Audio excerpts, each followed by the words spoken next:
नमस्कार, मैं आपका साथी सुमित अवस्थी। 7 बजने वाले हैं। आइए रोज की तरह शुरू करते हैं आज का शो चक्रव्यूह। CHAKRAVIEW। रोज की तरह आपकी राय के बेसिस पर हमने आज का ये शो तैयार किया है। तो सबसे पहले चक्रव्यूह का मेन्यू देख लेते हैं। जो 4 स्टोरी हमने पोल के लिए रखी थी उसमें सबसे पहले बात BMC चुनाव को लेकर है। वोट के लिए मुंबई में भाई और भाईजान की सियासी भिड़ंत देखने को मिल रही है। क्या है पूरी डिटेल में स्टोरी बताऊंगा, लेकिन आगे चल के आज की जो दूसरी कहानी हमारी थी वो थी महाराष्ट्र में बुर्के वाली प्रधानमंत्री पर कैसे अब सियासत गर्मा गई है। किसका होगा फायदा, किसके लिए होगी आफत, सब कुछ आपको बताएंगे, लेकिन पब्लिक का व्यू के परसेंटेज देखने के बाद। और तीसरी कहानी जो आज है वो थी चक्रव्यूह में। आज अमेरिकी राष्ट्रपति ट्रंप एक बार फिर से होंगे। ट्रंप का तेहरान ट्रैफिक टैरिफ अब तैयार है। जी हां, तेहरान के नाम पर टैरिफ लगा दिया है ट्रंप ने। किन किन देशों पर सबसे ज्यादा गाज गिरेगी ये आगे आपको बताते हैं। और चौथी कहानी जो आज चक्रव्यूह के मेन्यू में थी वो थी चीन की सरकारी पार्टी का एक डेलीगेशन भारतीय जनता पार्टी के दफ्तर में पहुंच गया। इसके पीछे की खास वजह क्या थी, क्यों ये बन गया सियासी बवाल की एक बड़ा मुद्दा, इस पर भी हम रोशनी डालेंगे, लेकिन पब्लिक व्यू देखने के बाद। तो सबसे पहले व्यू जो चारों प्लेटफॉर्म पे जनता के वोट आए हैं वो देख लेते हैं कि ट्विटर पर, फेसबुक पर, यूट्यूब पर, इंस्टाग्राम पर क्या कहा है पब्लिक ने, और जोड़कर क्यूमुलेटिव रिजल्ट हमारे सामने है। तो सबसे नीचे पायदान नंबर 4 पे कहानी है मेयर चुनाव बुर्के वाली PM। ये कहानी भी मुंबई के चुनाव से जुड़ी हुई है, BMC के चुनाव से जुड़ी हुई है, लेकिन इसको 10% लोग देखना चाहते हैं। पायदान नंबर 3 पर जो कहानी है, इससे एक पायदान ऊपर, वो BJP ऑफिस में चीनी पार्टी। 25% लोग इस खबर को देखना चाहते हैं। इस पर खास तवज्जो लोग बाग चाहते हैं। पायदान नंबर 2 का हाल देख लेते हैं। ट्रंप का तेहरान टैरिफ को 31% लोग देखना चाहते हैं। और पहली स्टोरी जाहिर तौर पर भाई वर्सेस भाईजान की बात हो रही है। BMC चुनावों में प्रचार खत्म हुआ है। एक तरफ ठाकरे बंधु हैं, दूसरी तरफ ओवैसी बंधु हैं। आमने सामने की भिड़ंत हो रही है। 34% लोग इस खबर को देखना चाहते हैं। तो 34%, 31%, 25% और 10%। पहली खबर और चौथी खबर क्योंकि मुंबई के BMC चुनाव से जुड़ी हुई है, तो मुझे लगता है इन दोनों को जोड़ लेना चाहिए और फिर हम बाकी 2 खबरों पर आगे बढ़ेंगे। तो ऐसे हम खबरों के एक पैनल बनाकर इस चीज़ को आगे चलते हैं। तो सबसे पहले आज पब्लिक व्यू में दर्शकों ने जिस खबर को सबसे ज़्यादा वोट दिए हैं वो है BMC में भाई वर्सेस भाईजान। इसीलिए आज का चक्रव्यूह हम इसी बड़े सी खबर से शुरू करते हैं।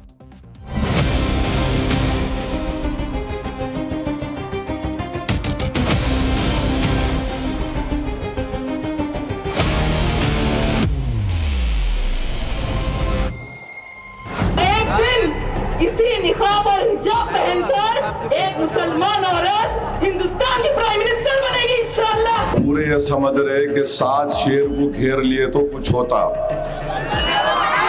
देखो शेर ही होता। अबे मैं उत्तर प्रदेश का पटक दूंगा, बत्ती से बाहर निकल जाएगी, पता नहीं चलेगा कहां चला गया। किसी भी सूबे में जो भी मजबूत मुसलमान नेता है उसे हराने के काम पे लग जाओ। झांसी की रानी को आंखों के सामने रखती हूँ और फिर मैदान में उतरती हूँ। बाळा साहेब बोले होते, हटाओ लुंगी आणि बजाओ पुंगी।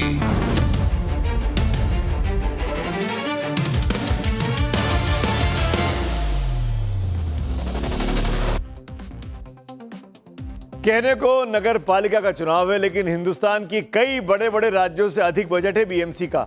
इसीलिए इस कवरेज में खास तौर पे तवज्जो मुंबई के इन महानगर पालिका के चुनावों पर हम डाल रहे हैं। परसों यानी 15 जनवरी को BMC का चुनाव होने वाला है। BMC यानी बृहन मुंबई म्युनिसिपैलिटी कॉरपोरेशन। यह है लोकल बॉडी चुनाव, जैसा कि मैंने आपको बताया, लेकिन इसकी धमक कई राज्यों के विधानसभा चुनावों से बहुत ज्यादा है, प्रभाव में भी है और पैसे में भी। इसीलिए आज ये जानना जरूरी है कि देश की धड़कन मुंबई में कौन राज करेगा। देश की आर्थिक राजधानी मुंबई को कहते हैं, और मुंबई पे जो किंग होता है वो एक तरीके से महाराष्ट्र का किंग भी बन सकता है।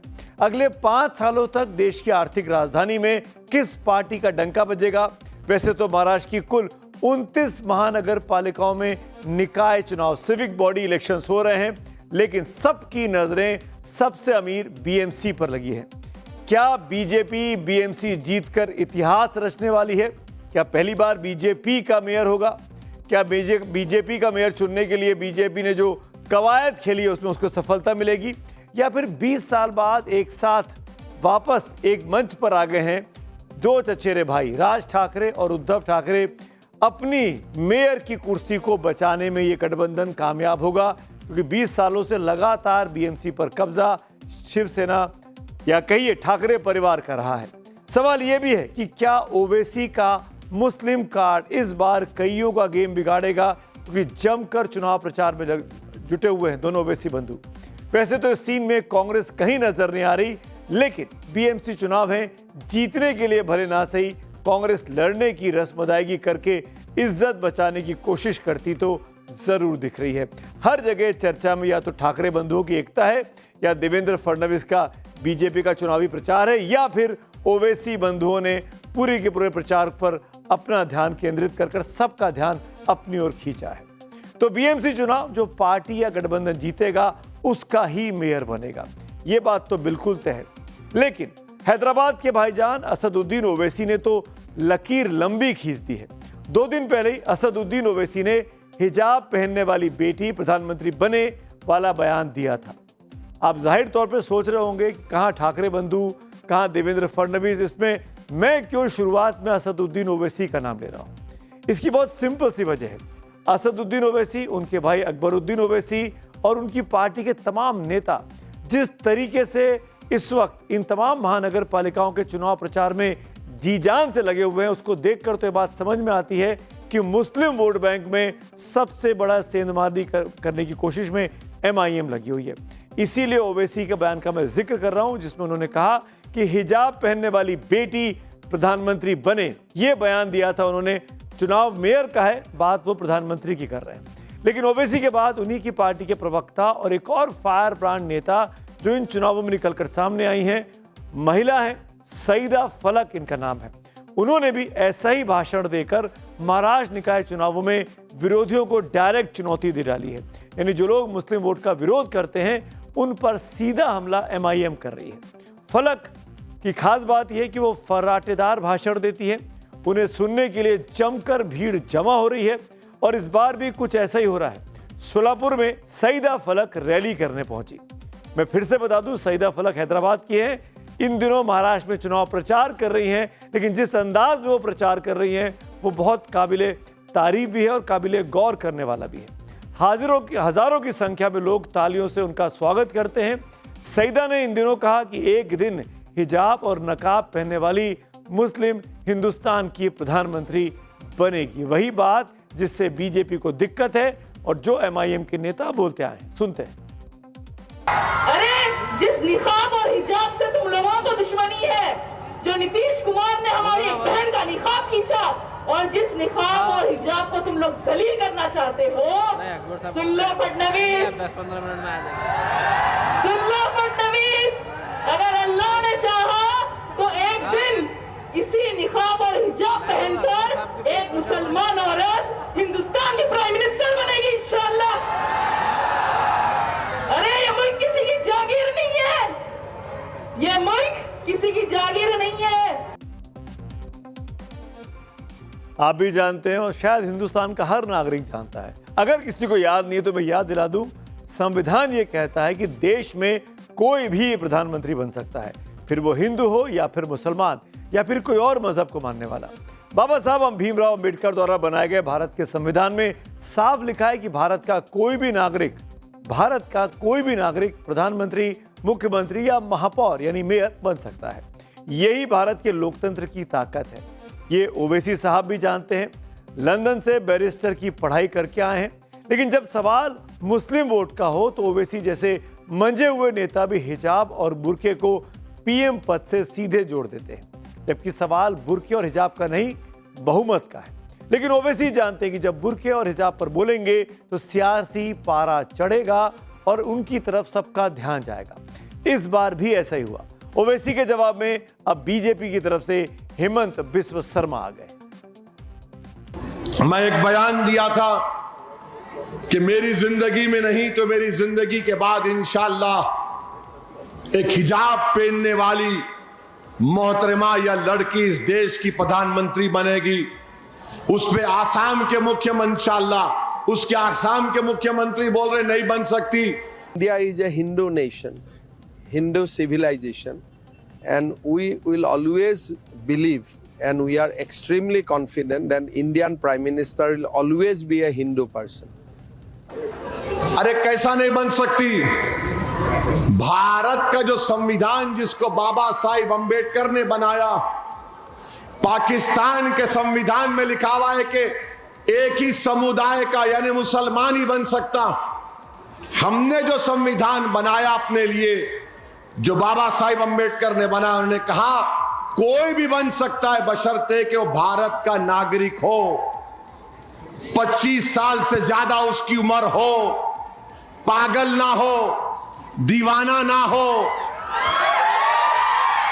आपका ये बोलना आप समझ गए मैं क्या बोल रहा हूं, मगर आप बताइए आखिर क्या नफरत है तुमको? असदुद्दीन ओवैसी को आप सुन रहे थे। वही ओवैसी साहब है जिनकी पार्टी की नेता है सईदा फलक, जिससे मैंने कार्यक्रम की शुरुआत की। सईदा फलक के बारे में बात करते हैं। वो हैदराबाद से आती हैं, लेकिन आजकल महाराष्ट्र में AIMIM का मोर्चा संभाल रही हैं। बिहार में भी, बिहार के चुनावों में भी सईदा AIMIM की तरफ से स्टार प्रचारक थी। समाजवादी पार्टी की इकरा हसन के मुकाबले ओवैसी ने सईदा को मैदान में उतारा था।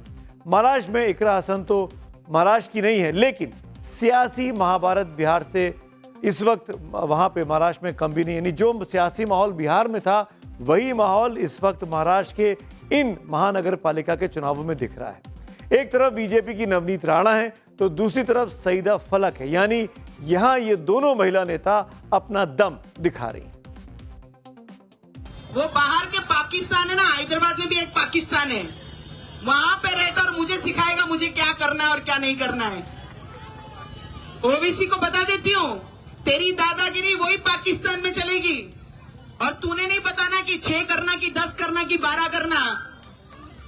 पहले तुम बताओ तुम कितने घुसपैठियां हमारे देश में आए हैं, कितने परसेंटेज उनके बढ़े हैं, और हमारी अमरावती में आके हमको सिखाता है कि हमको क्या करना और क्या नहीं करना है। अरे महिला जरूर हूं, पर झांसी की रानी को आंखों के सामने रखती हूँ और फिर मैदान में उतरती हूँ। कमजोर दिल लेकर ये मैदान में नहीं उतरती। जो अमरावती के एक एमपी थे वो मैडम का आजकल बहुत भोगरे। तो मैडम, आप झांसी की रानी जो है सिर्फ फिल्मों में ही बन सकते, हकीकत में नहीं। जैसा स्मृति ईरानी जो है इलेक्शन हारने के बाद फिर से कि उनकी सास भी कभी बहू भी चालू कर दी है, तो आप भी जो है ना फिर से वापस एक्टिंग चालू कर दो। आप सियासत में सिर्फ अंडे की जर्दी है, हमारा मुकाबला आप नहीं कर सकते। सईदा फलक को लोग लेडी ओवैसी के नाम से भी बुलाते हैं, क्योंकि उनके भाषण देने का अंदाज बिल्कुल ओवैसी से मिलता जुलता है। अभी तक आपने सईदा को हिजाब में देखा होगा, लेकिन सच ये है कि हिजाब पहनकर भाषण देने वाली सईदा कराटे की चैंपियन रही हैं, वो भी अंतर्राष्ट्रीय स्तर की। 20 से ज्यादा नेशनल और 22 से ज्यादा इंटरनेशनल चैंपियनशिप वो जीत चुकी हैं। फलक तेलंगाना की पहली महिला है जो विश्व और एशियाई कराटे चैंपियनशिप के लिए क्वालिफाई की थी। कॉमनवेल्थ कराटे चैंपियनशिप में सईदा भारत की नुमाइंदगी भी कर चुकी हैं। लोग उन्हें फलक द फाइटर और गोल्डन गर्ल ऑफ हैदराबाद के नाम से भी पुकारते हैं। पेशे से फलक अब एक एडवोकेट है, कराटे एकेडमी भी चलाती हैं, जहां महिलाओं को सेल्फ डिफेंस सिखाया जाता है। 2020 में सईदा ने AIMIM ज्वाइन की थी। अक्सर उन्हें असदुद्दीन ओवैसी के साथ कई रैलियों में देखा गया है। फलक महिलाओं के अधिकार, हिजाब, संवैधानिक अधिकार और कम्युनिटी इश्यूज पर जमकर बोलती आई हैं और इन दिनों महाराष्ट्र में महानगर पालिका के चुनाव में पार्टी का प्रचार कर रही हैं और उनके कई तकरीरें, उनके कई भाषण, कई क्लिप्स बहुत ज्यादा वायरल भी हैं। ओवैसी की पार्टी की बात चल रही है तो ओवैसी ब्रदर्स हर हाल में महाराष्ट्र के निकाय चुनाव में अपनी पतंग को आसमान में उड़ाना चाहते हैं। पतंग उनका चुनाव चिन्ह है, फिर इसके लिए चाहे उनको कुछ भी करना पड़े। छोटे ओवैसी ने तो 15 मिनट वाले मास्टर स्ट्रोक को 15 तारीख से जोड़ दिया है। 15 तारीख को ही वोट डाले जाएंगे और 15 मिनट वाले बयान पर तो अकबरुद्दीन ओवैसी जेल तक जा चुके हैं। लेकिन वोट है तो सब कुछ करना पड़ता है। इनका निशान आसमान में 15 तारीख 15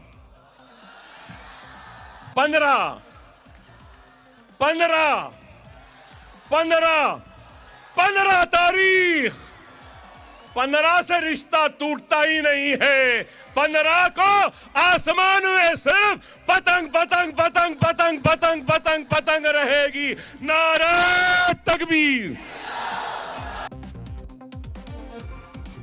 तो AIMIM जितनी मेहनत कर रही है वो अधिकतर मुस्लिम वोट बैंकों में अपनी पैठ बढ़ाने के लिए कर रही है। तो महाराष्ट्र में मुसलमानों की आबादी करीब 11 से 12% के करीब है।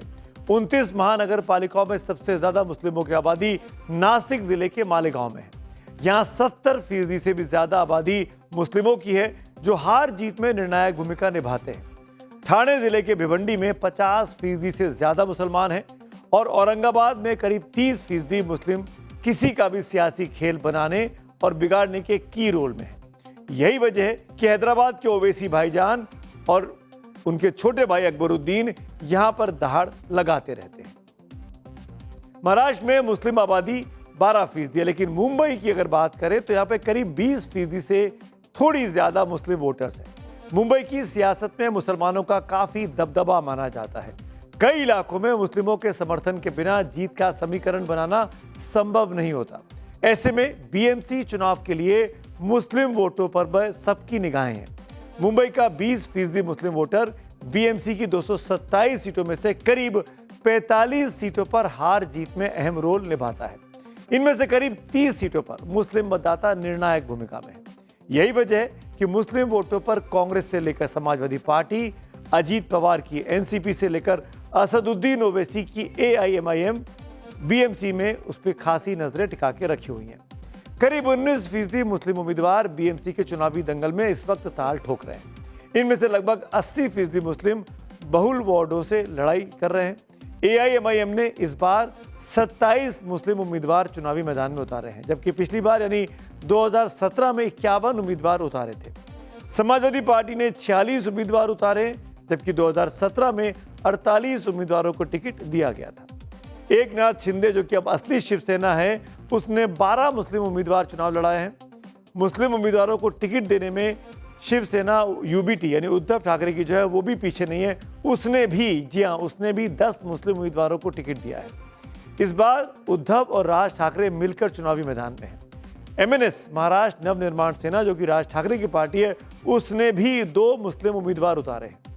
अब अगर बात कांग्रेस की जाए, जो मुस्लिम वोटों की सबसे बड़ी पैरोकार बनती है, कांग्रेस की तरफ से 37 मुस्लिम उम्मीदवार मैदान में ताल ठोक रहे हैं।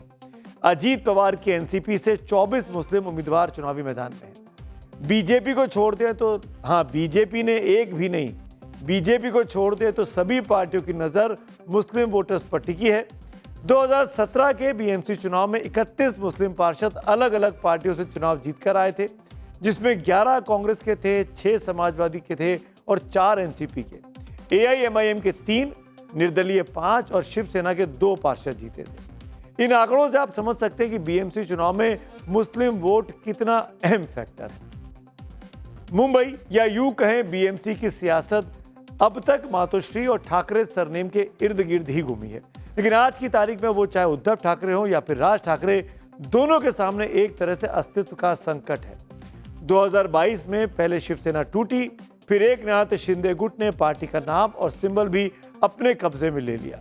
तो वहीं 20 साल पहले मराठी मानुस और भूमिपुत्र के नाम पर बनी राज ठाकरे की पार्टी MNS का जमीन पर अब तक कोई खास असर इन 2 दशकों में नहीं दिखाई दिया।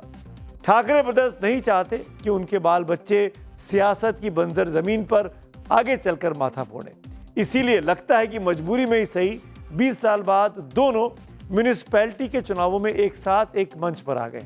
लोकसभा में नहीं आए, विधानसभा में नहीं आए, लेकिन महानगर पालिका में दोनों चचेरे भाई एक साथ आ गए, क्योंकि समझ में आ गया कि अपनी जमीन मुंबई है, मुंबई को खो दिया तो ऐसा ना हो कि सब कुछ हाथ से सियासत पूरी की पूरी निकल जाए। मुंबई कर्ज के लिए जो मैनिफेस्टो लाया गया है उसका नाम दिया गया है शिव शक्ति वचननामा। दोनों भाइयों ने मिलकर इसको लॉन्च किया। घोषणा पत्र के बीच में एक बड़ी सी तस्वीर है। बीच में बाला साहब ठाकरे हैं और वो उद्धव और राज के कंधे पर हाथ रखे दिखाई देते हैं। चूंकि इस गठबंधन में एनसीपी के शरद पवार गुट भी शामिल है, ऐसे में उनकी एक छोटी सी तस्वीर जरूर दिखाई देती है। इस गठबंधन में कांग्रेस नहीं है, कांग्रेस अलग चुनाव लड़ रही है। बीएमसी चुनाव में फोकस में ठाकरे फैमिली ही है। ठाकरे ब्रदर्स ने बीते रविवार यानी 11 जनवरी को मुंबई के शिवाजी पार्क में एक बड़ी रैली की थी। उत्तर भारतीय से लेकर हिंदुत्व के मुद्दे पर दोनों भाइयों ने मुंबई की जनता को लुभाने की भरपूर कोशिश की। राज ठाकरे अपने उसी अंदाज में दिखे जिसके लिए वो जाने जाते हैं। उनके भाषण में निशाने पर हमेशा की तरह उत्तर भारतीय थे और खास तौर पर गुजराती थे। उन्होंने यूपी, बिहार और हिंदी बोलने वालों के लिए कहा कि यूपी, बिहार वालों को समझना होगा कि हिंदी आपकी भाषा नहीं है। आपकी भाषा तो अवधी है, मैथिली है, भोजपुरी है। किसी भी भाषा से नफरत नहीं है, लेकिन अगर आपने हिंदी भाषा थोपने की मुंबई में रहते हुए कोशिश की तो बकौल राज ठाकरे मैं आपको लात मारूंगा। ये कहना था राज ठाकरे का। जिस राज ठाकरे की पार्टी 1.5% के आसपास वोट है, सीटों का जिसका अता पता नहीं है, बेटे को विधानसभा चुनाव जितवा नहीं पाई, वो राज ठाकरे यूपी, बिहार वालों को लात मारने की धमकी दे रहे हैं। आप सोच लीजिए कि वो अपनी चुनावी राजनीति में किस तरीके से इस वक्त फंसे हुए हैं। महाराष्ट्र में चुनाव सिविक बॉडी यानी नगर पालिका निगम के हो रहे हैं, लेकिन चर्चा में यहां भी अडानी ग्रुप है। रैली में जो रैली हुई थी संडे को, उसमें एक बड़ी सी स्क्रीन लगाई गई और यहां पर राज ठाकरे ने एक रील चलवाई। राज ठाकरे ने भारत के नक्शे पर बताया कि कैसे 2014 के बाद अडानी ग्रुप पूरे देश में छाया है। ये वही वीडियो है जिस वक्त आप मेरे साथ चलते हुए देख रहे हैं। राज ठाकरे ने न सिर्फ चुनावी रैली में चलाया, बल्कि उसे अपने ऑफिशियल एक्स हैंडल से शेयर भी किया। इस वीडियो को दिखाने का हमारा मकसद सिर्फ ये बताना है कि एक नगर निगम के चुनाव में कैसे जनता के मूलभूत मुद्दे यानी बिजली, खराब सड़कें, सड़कों पर गड्ढे, पानी नहीं आना, पानी का जाम हो जाना, पानी का भर जाना, ये सब चीज़ें पीछे छूटे हुए हैं। बात भारत के नक्शे की और भारत पर बढ़ते एक खास ग्रुप की चर्चा की जा रही है। साथ ही जिस बीजेपी के साथ राज ठाकरे की फाइन ट्यूनिंग रही है, वो भी चुनावी लड़ाई में बेहद कर्कश हो गई है। अडानी के बहाने निशाने पर बीजेपी है। बीएमसी चुनाव में उद्धव ठाकरे कौन सा मुद्दा उछाल रहे हैं, वो अब मैं आपको बताता हूं। बीजेपी के हिंदुत्व पर सवाल उठ रहे हैं। उद्धव ठाकरे कहते हैं बीजेपी वाले गौमूत्र के लिए लाइन लगा सकते हैं, लेकिन रक्तदान के लिए नहीं। बीजेपी इतनी बेशर्म है कि वो रावण को भी अपनी पार्टी में शामिल करा सकती है। बीजेपी हिंदुत्व का इस्तेमाल चुनाव के लिए करती है। दोनों भाइयों को जवाब मिल रहा है। ऐसा नहीं है कि दोनों भाइयों को फुल टॉस गेंद मिली हुई है, जो चाहे खेल रहे हैं। दोनों ठाकरे बंधुओं को जवाब मिल रहा है और ये जवाब फडणवीस सरकार के मंत्री नीतीश राणे दे रहे हैं। ये मराठी के नाम पे आप हिंदू भाइयों को, हिंदू समाज को उनको बांटना है। हिंदुओं के बीच में फूट डाल के इनका जो अब्बा पाकिस्तान में बैठा है ना, उसको इन लोग को खुश करना है, इतना याद रखना। इसलिए उबाटा हो, मचाल हो, उनको मतदान, उनको वोट, मतलब पाकिस्तान में बैठे हुए अब्बा को वोट, इतना आप समझ लेना चाहिए। अभी आपने महाराष्ट्र बीजेपी के जिस नेता नीतीश राणे का बयान सुना, वो नारायण राणे के सुपुत्र हैं। नारायण राणे ने कभी मातोश्री के चौखट से ही अपनी राजनीति का कहकरा सीखा था और आज वो मोदी सरकार में केंद्र में मंत्री भी हैं। ये भी मैं इसलिए आपको बता रहा हूं क्योंकि आज ठाकरे ब्रदर्स को जो चैलेंज कर रहे हैं वो भी कभी मातोश्री के नजदीकी थे। खैर, आगे बढ़ते हैं और बात महाराष्ट्र के सीएम देवेंद्र फडणवीस की करते हैं, जो इस चुनावों में खासी भूमिका अदा कर रहे हैं। आपको याद होगा पिछले हफ्ते फडणवीस साहब दावा कर रहे थे कि अब की बार मुंबई का मेयर मराठी हिंदू होगा। ये शब्द देवेंद्र फडणवीस के हैं। मराठी हिंदू को मेयर कहा था उन्होंने, लेकिन अब उनकी डिक्शनरी से हिंदू शब्द गायब दिखाई दे रहा है। अब वो बात सिर्फ कर रहे हैं मराठी की। सुनिए कैसे वोटिंग से पहले फडणवीस की जबान अब थोड़ी सी बदल गई है। मुंबईचा महापौर महायुतीचाच होणार, मुंबईचा महापौर हिंदूच होणार आणि मुंबईचा महापौर मराठीच होणार। हमारे 78% कैंडिडेट्स ये मराठी है, तो इतने कैंडिडेट जब मराठी है तो महापौर कौन बनेगा? इसलिए मुझे लगता है ये कोई विवाद की बात नहीं है, ये बहुत नेचुरल है कि यहां पर मराठी महापौर बनेगा। जब से देवेंद्र फडणवीस ने कहा कि मराठी हिंदू मुंबई का मेयर होगा, तब से ठाकरे बंधुओं ने ये पिच अपने लिए फेवरेबल समझी और कहा कि वो मराठी का विरोध कर रहे हैं, वो तो किसी हिंदू को मेयर बनाना चाहते हैं, यानी किसी नॉर्थ इंडियन को बनाना चाहते हैं। और यहीं से अपने आप को कोर्स करेक्शन करते हुए देवेंद्र फडणवीस अब बोल रहे हैं कि वो बात कर रहे थे मराठी मानुष की, ना कि सिर्फ हिंदू होने की। इसीलिए ये बड़ा दिलचस्प चुनाव हो गया है। पिछले बीएमसी चुनाव से इस चुनाव तक आते आते हालात बदल गए हैं, जज्बात बदल गए हैं। जिस शिवसेना का गठबंधन बीजेपी के साथ था, वो शिवसेना अब 2 खंडों में बंट चुकी है। और जिस शिवसेना में ठाकरे और शिंदे ने एक झंडे से जीता बीएमसी का किला फतेह किया था, आज वो चुनाव में आमने सामने खड़े हैं। ये भी दिलचस्प आंकड़ा है। इस चुनाव में ठाकरे ब्रदर्स और शिंदे की पार्टी के उम्मीदवार एक दूसरे के खिलाफ 85 सीटों पर भाग्य आजमा रहे हैं। वहीं शिंदे की शिवसेना और उद्धव ठाकरे की शिवसेना में 67 सीटों पर सीधे लड़ाई हो रही है और बची हुई सीटों पर राज ठाकरे की पार्टी का मुकाबला एकनाथ शिंदे की शिवसेना से चल रहा है। यानी आप समझ सकते हैं कि ये जो 85 सीटें जीतेगा जो भी शिंदे और ठाकरे ब्रदर्स में से, उसको आप कह सकते हैं कि मुंबई के लिए असली शिवसेना वही होगी। एक और ठाकरे ब्रदर्स हैं, कट्टर हिंदू हृदय सम्राट के वारिस के तौर पर खुद को पेश कर रहे हैं, तो दूसरी ओर फडणवीस मराठा वोटरों को गोलबंद करने की रणनीति पर फोकस कर रहे हैं। दरअसल बीएमसी का चुनाव महज नगर निगम का चुनाव नहीं रह गया। 2029 में यहां होने वाले लोकसभा और विधानसभा चुनाव की ये नींव भर है। इस चुनाव के नतीजे बताएंगे कि उद्धव ठाकरे की शिवसेना कितनी असली है, राज ठाकरे और उनकी पार्टी का भविष्य क्या होगा, और देवेंद्र फडणवीस का सिक्का मुख्यमंत्री बनने के 1 साल बाद कितना चल रहा है, क्योंकि सब कुछ देवेंद्र ही तय कर रहे हैं बीजेपी और महायुति की तरफ से।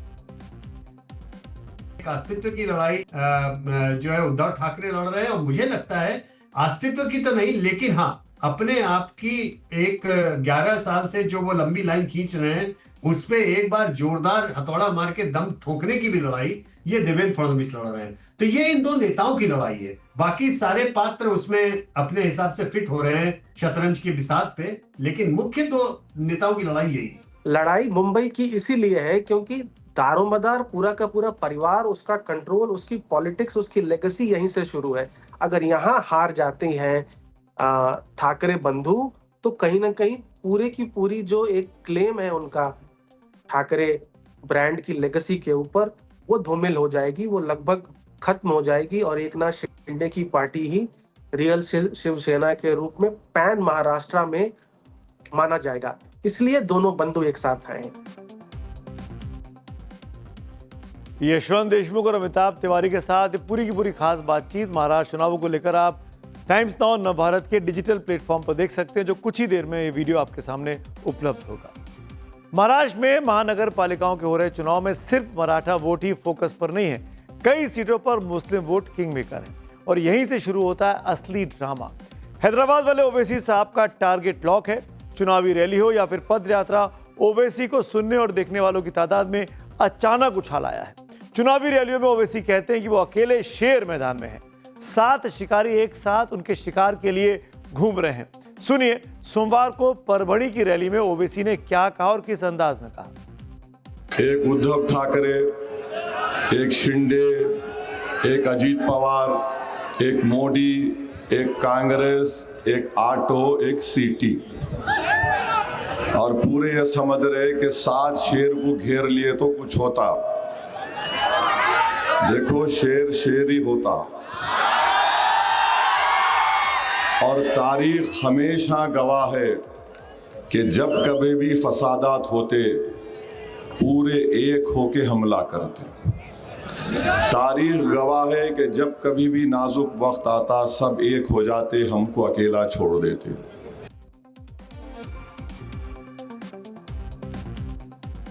जिनकी राजनीति का बेस मुस्लिम वोट है, उनमें जुबानी धक्का मुक्की तेज हो गई है। अब ओवैसी आए तो समाजवादी पार्टी वाले अबू आजमी बिफर पड़े। उनको लगता है कि मुंबई के मुस्लिम राजनीति वाले अंगने में ओवैसी का क्या काम है, क्योंकि अबू आजमी तो सालों साल से महाराष्ट्र के मुंबई शहर में ही राजनीति कर रहे हैं। इसीलिए बत्तीसी निकालने की धमकी अबू आजमी जैसे नेता जिस भाषा का इस्तेमाल कर रहे हैं वो बेहद चिंताजनक है और आपत्तिजनक है। और ये जो है ये औरंगाबाद वाला बहुत बात करता है, अबे मैं उत्तर प्रदेश का पटक दूंगा, बत्ती से बाहर निकल जाएगी, पता नहीं चलेगा कहां चला गया। एक एमपी लेके दंदनाते फिरते हो, मेरे पास 37 एमपी है, 37 एमपी की पार्टी, एक एमपी वाला पूरे देश में जाके इलेक्शन लड़ा रहा है। मेरी 37 एमपी की पार्टी नहीं लड़ाती इलेक्शन, क्योंकि ये पार्टी वोटों का बंटवारा नहीं चाहती, ये पार्टी चाहती है कि फिरका परस्ती खत्म हो जाए, इसलिए वोट बढ़ना नहीं चाहिए। ट्रंप के टेरिफ की, जो कि तेहरान टेरिफ हमने इसको नाम दिया है, आज दुनिया को फिर एक नया हुक्मनामा मिला है। ये हुक्म संयुक्त राष्ट्र की तरफ से नहीं दिया गया, किसी अंतर्राष्ट्रीय अदालत से भी नहीं सुनाया गया, इसे सीधे व्हाइट हाउस से अमेरिकी राष्ट्रपति डोनाल्ड ट्रंप ने दिया है। जैसा आजकल वो कर रहे हैं, वो ऐसा महसूस करते हैं कि वो दुनिया के राष्ट्रपति हैं, जब चाहे एक नया अनाउंसमेंट दुनिया के लिए कर देते हैं। अमेरिकी राष्ट्रपति डोनाल्ड ट्रंप ने ईरान के साथ कारोबार करने वाले देशों पर 25% एक्स्ट्रा टैरिफ लगाने का तुगलकी फरमान अपनी तरफ से सुना दिया है। आप इसे ट्रंप का तेहरान टैरिफ भी कह सकते हैं। ट्रंप ने यह ऐलान अपने social media platform truth social पर किया। ट्रंप का कहना है कि यह फैसला तुरंत लागू होगा। सवाल यह कि इतने बड़े फैसले पर व्हाइट हाउस ने अब तक कोई आधिकारिक दस्तावेज क्यों नहीं जारी किया। प्रेसिडेंट ट्रंप के गजब हालात हैं। इतना बड़ा फैसला जो करोड़ों अरबों के व्यापार का वारा न्यारा कर सकता है, वो भी सोशल मीडिया पोस्ट के जरिए वो सुना रहे हैं, जिसका असर ईरान के साथ बिजनेस करने वाले अब दर्जनों देशों पर पड़ने वाला है। साफ है कि 25% टैरिफ का ये ट्रंप का हंटर भारत के लिए भी गुड न्यूज नहीं है, क्योंकि भारत ईरान के साथ सबसे अधिक व्यापार करने वाले टॉप 5 पार्टनर देशों में से एक है। भारत पर पहले रूस से तेल खरीदने के चलते टैरिफ ट्रंप बढ़ा चुके हैं। अब ईरान के साथ व्यापार को लेकर नई टैरिफ थोपने की कोशिश भी ट्रंप एक बार फिर से कर रहे हैं। देखिए जरा ध्यान से, अमेरिका पहले ही भारत पर 50% का टैरिफ लगा चुका है। इसमें 25% रेसिप्रोकल टैरिफ है और 25% रूसी तेल खरीदने पर टैरिफ शामिल है। ईरान से व्यापार को लेकर अगर भारत पर 25% टैरिफ और बढ़ गया तो कुल टैरिफ अमेरिका से लगने वाला वो 75% हो जाएगा। यानी भारतीय सामान अमेरिका में महंगा मिलेगा और यहाँ अमेरिका सामान जो आता है उस पर भी काफ़ी हद तक महंगाई बढ़ जाएगी।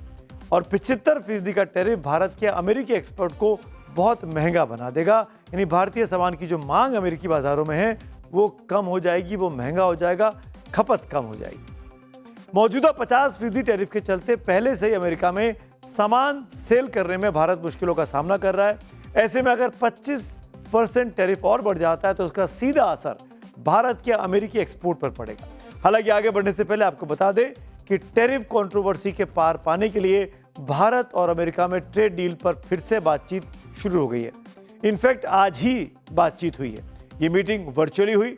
इस ट्रेड डील में भारत एडवांस स्टेज में होने का दावा कर रहा है। वहीं दूसरी तरफ ट्रंप के टैरिफ पर अमेरिका की सुप्रीम कोर्ट भी अब फैसला सुनाने वाली है। बुधवार को फैसला सुनाया जाएगा कि ट्रंप का दुनिया के तमाम देशों पर टैरिफ लगाना सही है या गलत है। इसे लेकर ट्रंप टेंशन में भी है, अपनी चिंता भी जाहिर कर चुके हैं। लेकिन खुद की चिंता को छोड़ ट्रंप जब भारत, चीन और यूएई जैसे देशों की चिंता बढ़ाने के लिए नया तेहरान टैरिफ लेकर आ गए हैं, जिससे इन तीनों मुल्कों में काफ़ी ज़्यादा चिंता देखी जा रही है। भारत ईरान कारोबार की बात करें तो फाइनेंशियल ईयर 2024-25 में भारत और ईरान के बीच में 1.68 अरब डॉलर का व्यापार हुआ है। 1.68 अरब डॉलर में 15,158 करोड़ रुपए ये करीब करीब बैठता है, 15,158 करोड़।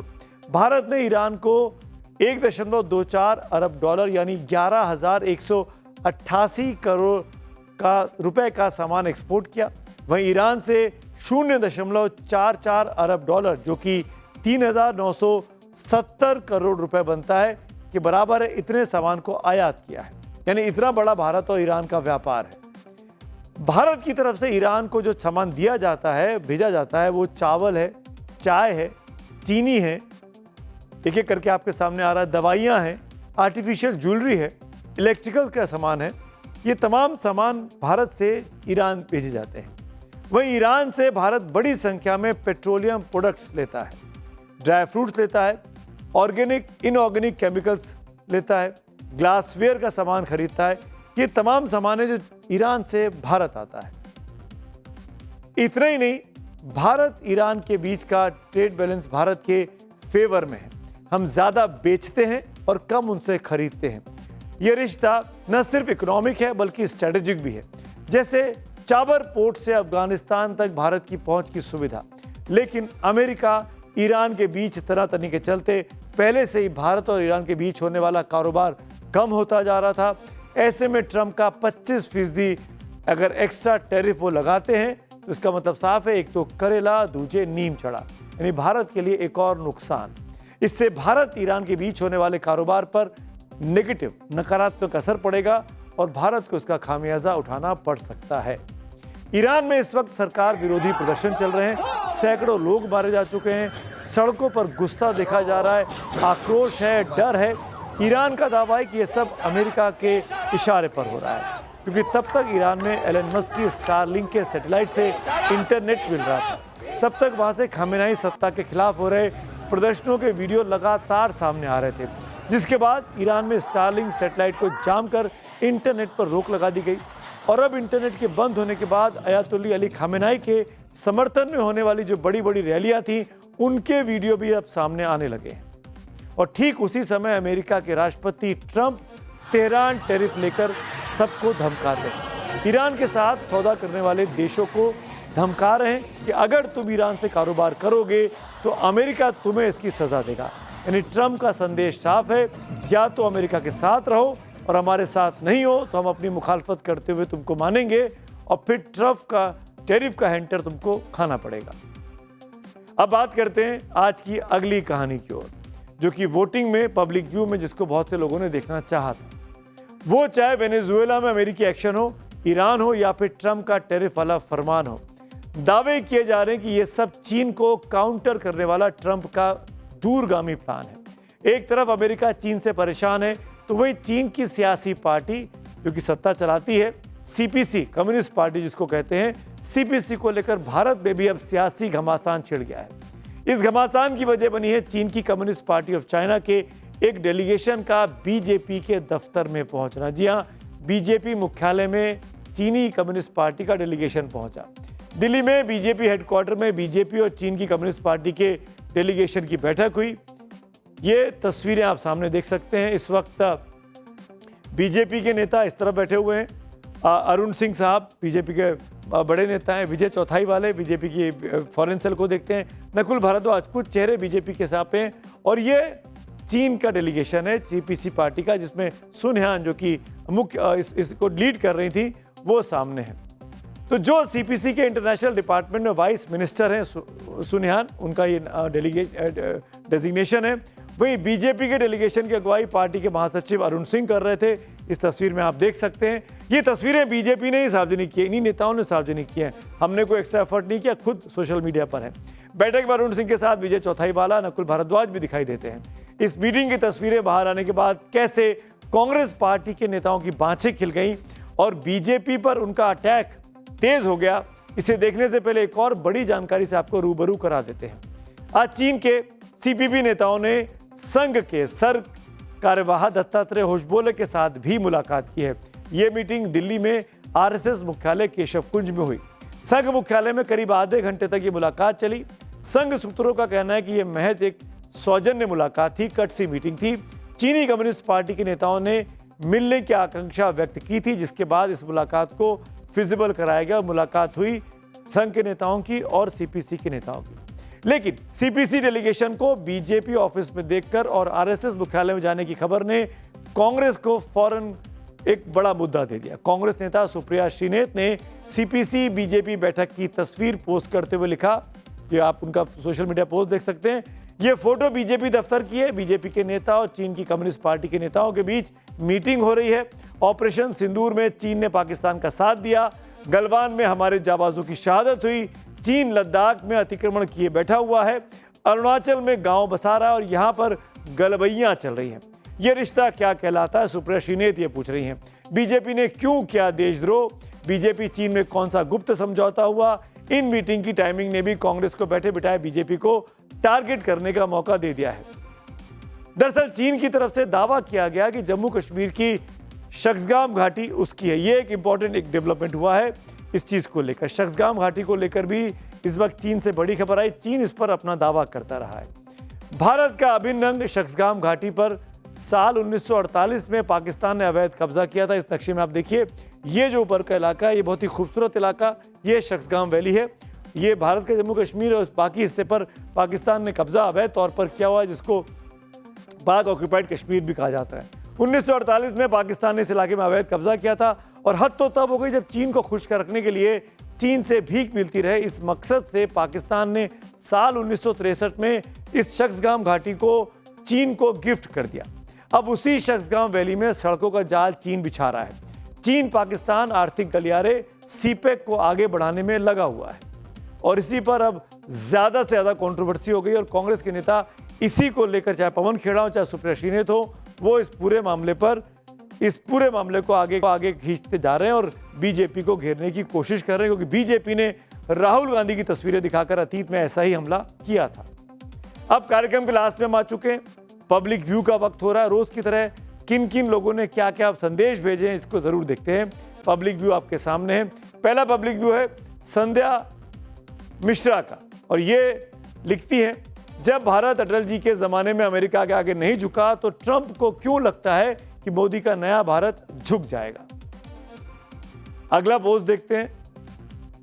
संध्या मिश्रा के बाद अगला पोस्ट जो पब्लिक व्यू में हमारी टीम ने सिलेक्ट किया है, मनीष कुमार पांडे हैं। पहले रूसी तेल पर वार और अब ईरान के साथ टैरिफ तकरार, ऐसा लगता है ट्रंप का असली टारगेट भारतीय अर्थव्यवस्था है। यानी कुल मिलाकर लोग बाग ट्रंप जिस तरीके से तेहरान टैरिफ लगा रहे हैं उसकी आलोचना करते भारत के दर्शक दिखाई देते हैं। इसी नोट पर आज के कार्यक्रम में मेरे साथ इतना ही। कल शाम 6:57 पर आपसे मुलाकात होगी। जरूर ये चक्रव्यूह अपने रिएक्शन सबको भेजते रहिए। शुक्रिया, शुभ रात्रि।